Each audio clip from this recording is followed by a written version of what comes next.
Olá a todos vocês que nos acompanham, que Deus continue abençoando, dirigindo a cada um de vocês, a família que vocês representam, que todos sejam guiados pelo Espírito Santo em nome de Jesus. Muito bom estarmos juntos para meditarmos na palavra de Deus, sabendo que Deus tem cuidado de nós a cada dia, Deus tem nos dirigido pelo Espírito Santo, porque afinal de contas somos seus filhos. E desta maneira nós vamos buscando ser cada vez mais sensíveis à sua voz, para que ele fale conosco de maneira em que nós entendamos e compreendamos os seus cuidados, a sua presença, a sua direção sobre nossa vida e a sua vontade, que é sempre boa, agradável e perfeita.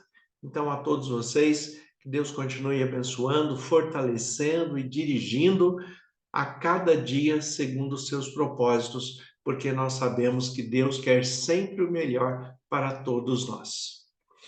Hoje vamos falar um pouquinho a respeito das nossas crenças, dos nossos pensamentos mais íntimos, daquilo que nós fixamos como compreensão de vida, como compreensão espiritual. Muitas pessoas defendem aquilo que acredita, como se diz por aí, com unhas e dentes. As pessoas têm obsessão por aquilo que acreditam e muitas vezes são enganadas naquilo que eles estão buscando acreditar devido à sua sinceridade, devido à sua expressão de ser sincero e de compreender da melhor maneira possível aquele tema, aquele assunto que ele está estudando, muitas vezes ele pode estar sinceramente enganado. É por isso que nós temos que buscar, dentro da palavra de Deus, a interpretação correta de todos os assuntos que nós queremos conhecer, viver e trabalhar em nossas vidas. Porque é a Bíblia, como única regra de fé e prática, que vai definir a cada um de nós o que é certo, o que é errado, nos colocar no caminho correto para que vivamos melhor, para que tenhamos paz, para que sejamos bem-sucedidos, porque é este o propósito de Deus para todos nós. E para isso, nós precisamos firmar bases sólidas daquilo que nós acreditamos, mas desde que seja verdadeiro, desde que seja puro, desde que nos traga benefícios e que esteja em concordância com a palavra de Deus, com a vontade de Deus. É isso que nós temos que ter em mente. Nós, como cristãos, temos a palavra de Deus, a Bíblia, como única regra de fé e prática, e ela define tudo em nossa vida. Define aquilo que é correto, aquilo que eu tenho que deixar de lado, aquilo que eu tenho que buscar, aquilo que eu tenho que compreender. Então a Bíblia, ela coloca todos os detalhes da minha vida, da sua vida, de modo em que nós compreendamos qual a melhor maneira de nos expressarmos, a melhor maneira de nos relacionarmos, a melhor maneira de viver junto aos propósitos de Deus. O texto de Atos, capítulo 5, nós temos a partir do versículo 17 a prisão dos apóstolos. Os apóstolos que eram discípulos de Jesus passaram a ser apóstolos, pregando a mensagem do Evangelho de Jesus Cristo, ensinando aquilo que Jesus Cristo havia deixado, ensinando a interpretar corretamente a palavra de Deus e viver por esta palavra, porque cristianismo é isto, é aquilo que eu vivo, é aquilo que eu coloco em prática, é aquilo que eu acredito acerca da pessoa de Cristo e da maneira que ele me apresentou a palavra de Deus. Eu não posso buscar compreensões humanas ou interpretações humanas para firmar bases doutrinárias ou bases de ensino a respeito da minha vida espiritual e mesmo da minha vida humana nas relações sociais, familiares, conjugais. Tudo está dentro da mesma pauta que a Bíblia nos oferece. tudo está dentro do controle de Deus, da direção do Espírito Santo, da maneira que Deus tem nos apresentado, segundo aquilo que nós buscamos todos os dias. Então, em Atos capítulo 5, a partir do versículo 17, nós temos a prisão dos apóstolos e eles foram presos exatamente por pregar as suas convicções cristãs, os seus princípios, os seus valores, a sua ética, a sua moral. E isso acabou ofendendo as pessoas que não tinham aquela prática. Pessoas se sentiam ofendidas por fazer o mal, e quando alguém apresentava o que era bom, o que era correto, eles se sentiam ofendidos. Por quê? Porque viam a necessidade de transformar a sua própria vida, e as pessoas não queriam essa transformação. A questão é que a mensagem do Evangelho não é uma mensagem de imposição. Quando nós apresentamos o Evangelho, nós também devemos ter em mente que o outro, aquele que está recebendo a mensagem, ele tem o direito de recusá-la. Ele tem o direito de não crer naquilo que está sendo transmitido, na informação que está sendo dada. Ele tem o direito de recusar a ação de Deus na sua vida, porque esse direito é dado pelo próprio Deus dentro do livre-arbítrio. É claro que toda escolha terão sequelas e consequências, e todo ser humano vai ter que lidar com isso. Cada vez que nós fazemos escolhas, nós temos ganhos e perdas. A nossa vida humana é assim. Nós não temos somente ganhos o tempo todo, nós não temos somente perdas o tempo todo, mas todas as vezes que nós escolhemos algumas coisas, nós vamos ter ganhos e perdas dentro daquela escolha que está sendo feita. Quando nós observamos a vida dos apóstolos, que eram os discípulos de Jesus, que agora levam o evangelho e lutam para que este evangelho alcance o maior número de pessoas possíveis com um simples intuito. Eles querem que as pessoas compreendam que Deus tem um propósito maior para as suas vidas, que Deus quer a restauração, a regeneração do ser humano.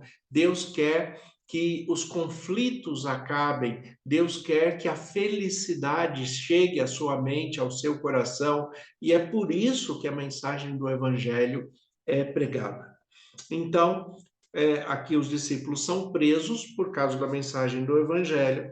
Então, em Atos 5, a partir do versículo 27, nós temos o momento em que os discípulos são colocados a julgamento.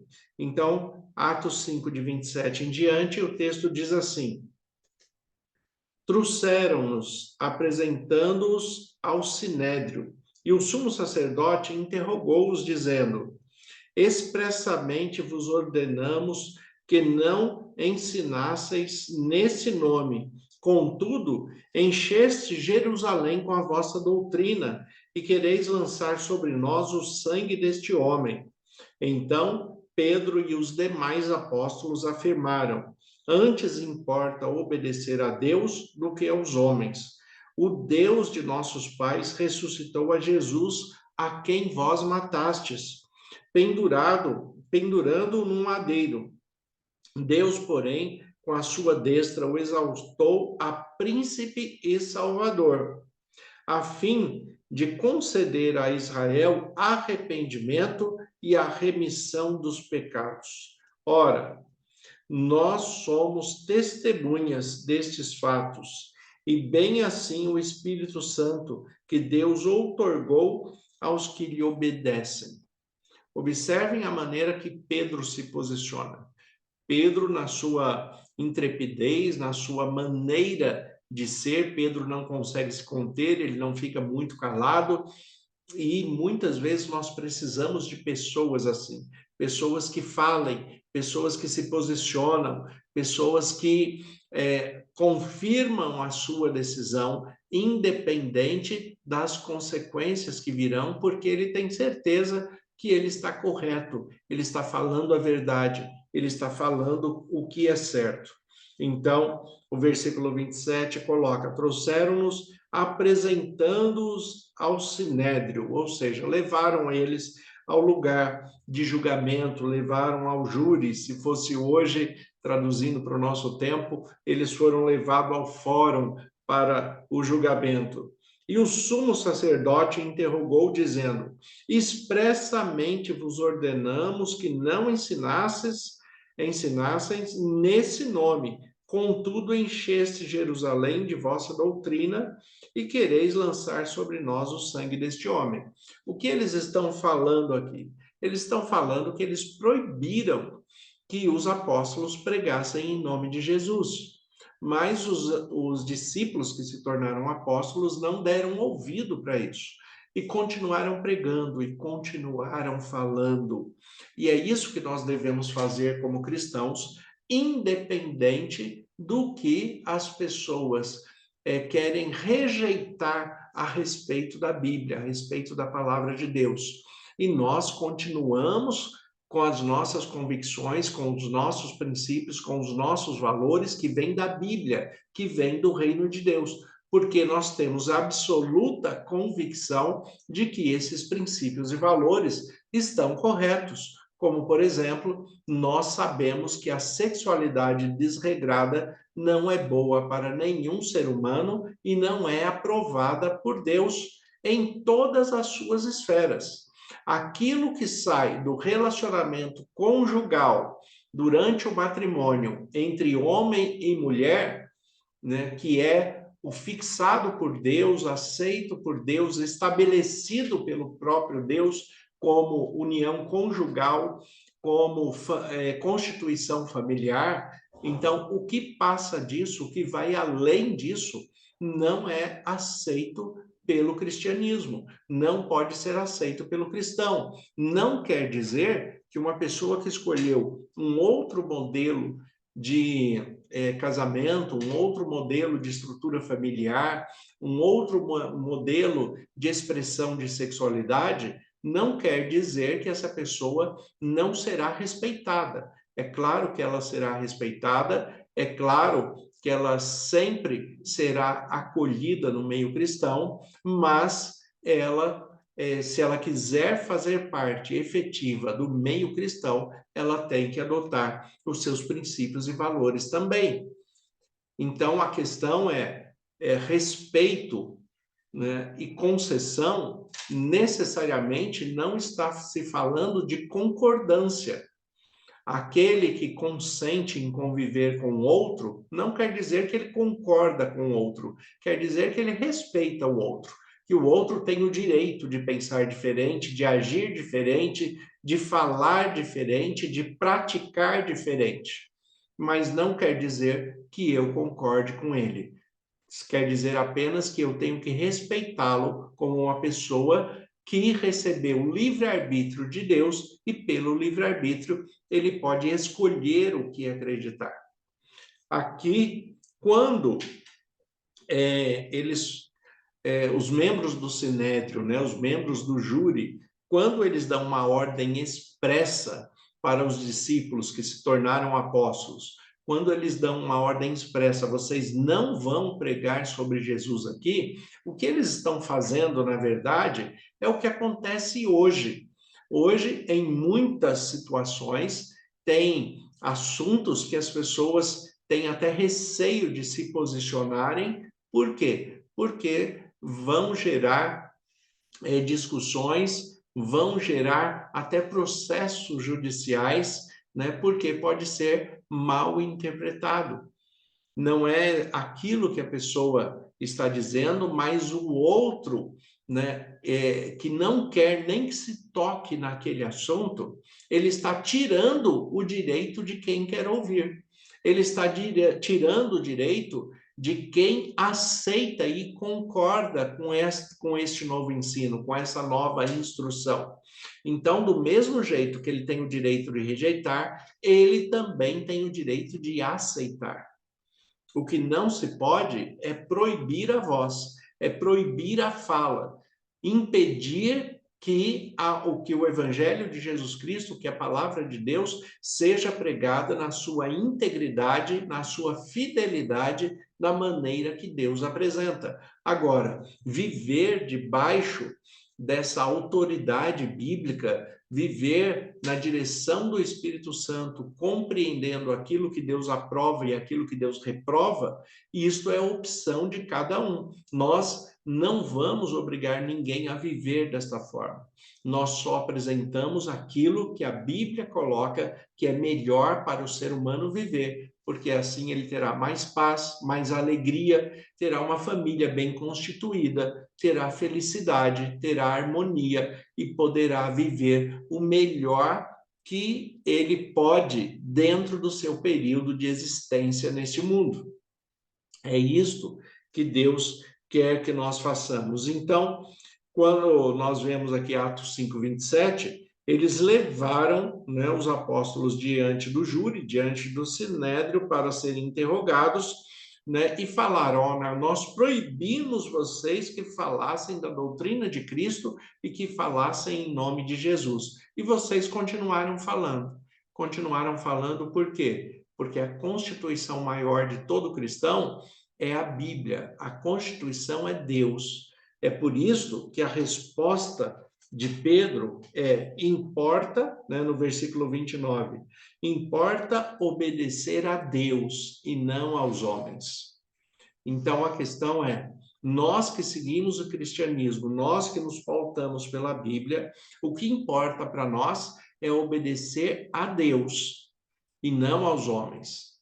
Não que a Constituição humana também não deve ser obedecida e que as lideranças humanas, os governos humanos, né, as questões civis e militares não devem ser respeitadas. É claro que tudo deve ser respeitado. Agora, tudo deve ser respeitado dentro daquilo que Deus aprova, dentro da expressão de fé que cada um tem, dentro da sua expressão religiosa, no vínculo denominacional que você tem o direito de expressar a sua fé dentro daquilo que você acredita. Agora, o evangelho, ele sempre vai promover mais crescimento, mais compreensão da palavra, para que todos vivam com liberdade de expressão na sua fé. É isso que Jesus nos diz quando ele fala que conhecendo a verdade nos liberta. O versículo traduzido literalmente é: conhecereis a verdade e a verdade vos libertará. Agora, o que é verdade? João 17:17, Jesus fala: santifica-os na verdade, a tua palavra é a verdade. Então, a palavra de Deus, a Bíblia, é a verdade de Deus revelada a todo ser humano. E é isto que nós levamos como mensagem. É isto que nós levamos dentro do Evangelho de Jesus Cristo. Por isso que Pedro afirma: importa obedecer a Deus e não aos homens. Nós temos que ter essa convicção que se uma lei humana se contrapõe a uma lei divina, é claro que a lei divina é a que será escolhida. Nós vamos a ter até consequências, muitas vezes, de não estar cumprindo uma lei humana. Mas, dentro do princípio de fé, nós temos a liberdade religiosa, que também é tão discutida hoje, né? Que a liberdade religiosa não é para denominação A, B ou C. A liberdade religiosa é para que todos tenham o direito da sua expressão de fé e sejam respeitados no seu direito. Isto é liberdade religiosa. E nós, como cristãos, temos a liberdade de crer na Bíblia como única regra de fé e prática e viver pautado pelos princípios e valores de ética e moral que a Bíblia nos apresenta. Seguindo no texto, aqui ele fala também que Pedro acusa o próprio Sinédrio de ter matado Jesus, ter levado Jesus à crucificação. Por quê? Porque Jesus também foi julgado. Jesus passou por um julgamento injusto que o levou a uma pena de morte, e uma pena muito difícil, uma pena muito complexa, que foi a morte, como a Bíblia fala, né? Ele foi obediente até a morte e morte de cruz, que era uma morte horrível para qualquer pessoa. Então, Pedro e os discípulos acusam o próprio Sinédrio de ter cometido uma injustiça, de ter feito algo que não era para ter feito, e eles, tentando se livrar dessa responsabilidade, eles falam: vocês estão pregando, querendo trazer a culpa sobre nós, mas nós não temos culpa. E, na verdade, eles têm muita culpa, e todos nós temos muita culpa da crucificação de Jesus. Por quê? Porque ele se entregou pelos nossos pecados. Ele tomou o nosso lugar. Ele foi moído pelas nossas transgressões. Então, todos nós temos participação, infelizmente, na crucificação de Jesus. Aqui, no versículo 30, ele fala assim: o Deus de nossos pais ressuscitou a Jesus. Deus o Pai, o Deus Supremo, Deus Soberano, ele ressuscitou a Jesus, a quem vós matastes pendurando-o no madeiro. Deus, porém, com a sua destra, o exaltou a príncipe e salvador, a fim de conceder a Israel arrependimento e remissão dos pecados. Este é o propósito de Deus para todos nós, que nós tenhamos arrependimento, confessemos os nossos pecados e em Cristo Jesus nós temos a remissão dos pecados para a garantia de ressurreição e de vida eterna. Então, este processo, que é o processo da salvação, dentro da soterologia, o estudo da salvação, então, nós temos essa perspectiva. Eu sou convencido do pecado, eu confesso o meu pecado, ao confessar, eu recebo a graça de Cristo e sou perdoado pelo sangue de Cristo, eu tenho os meus pecados remidos, e desta maneira eu recebo a graça da salvação e a ressurreição para a vida eterna. Então, este processo de salvação, ele deve estar presente todos os dias na vida de todos os cristãos, porque é assim que nós vivemos e é assim que Jesus Cristo é colocado por Pedro aqui no versículo 31 como príncipe e salvador, ou seja, aquele que governa como um príncipe e aquele que nos salva dos nossos pecados, dos nossos delitos, culpas, transgressões, iniquidades, né? Deus nos purifica de tudo aquilo que nós nos arrependemos, confessamos e nos convertemos, ou seja, não voltamos a praticar, porque já temos a consciência que aquilo é errado e que é desaprovado por Deus. O versículo 32, ele diz: ora, nós somos testemunhas desses fatos, e bem assim o Espírito Santo que Deus outorgou aos que lhe obedecem. E aqui voltamos ao tema da obediência. A relação com Deus é uma relação de filiação, é uma relação de amizade, mas é uma relação de autoridade, onde nós somos servos obedientes a Deus e a sua palavra. Nós temos que ser dirigidos pelo Espírito Santo, recebendo a sua autoridade, assim como Jesus nos ensinou. Quando ele se esvaziou de Deus, se fez carne na pessoa de Jesus, e ele declara o texto de Isaías 61, que diz: o Espírito do Senhor está sobre mim. Ou seja, ele tem autoridade sobre mim.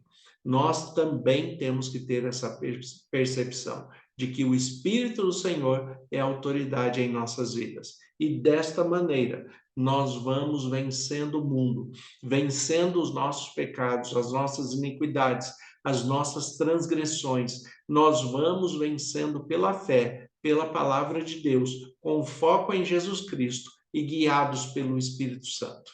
Então, que Deus continue te abençoando de uma forma muito especial para que você compreenda que Jesus só quer o melhor para você.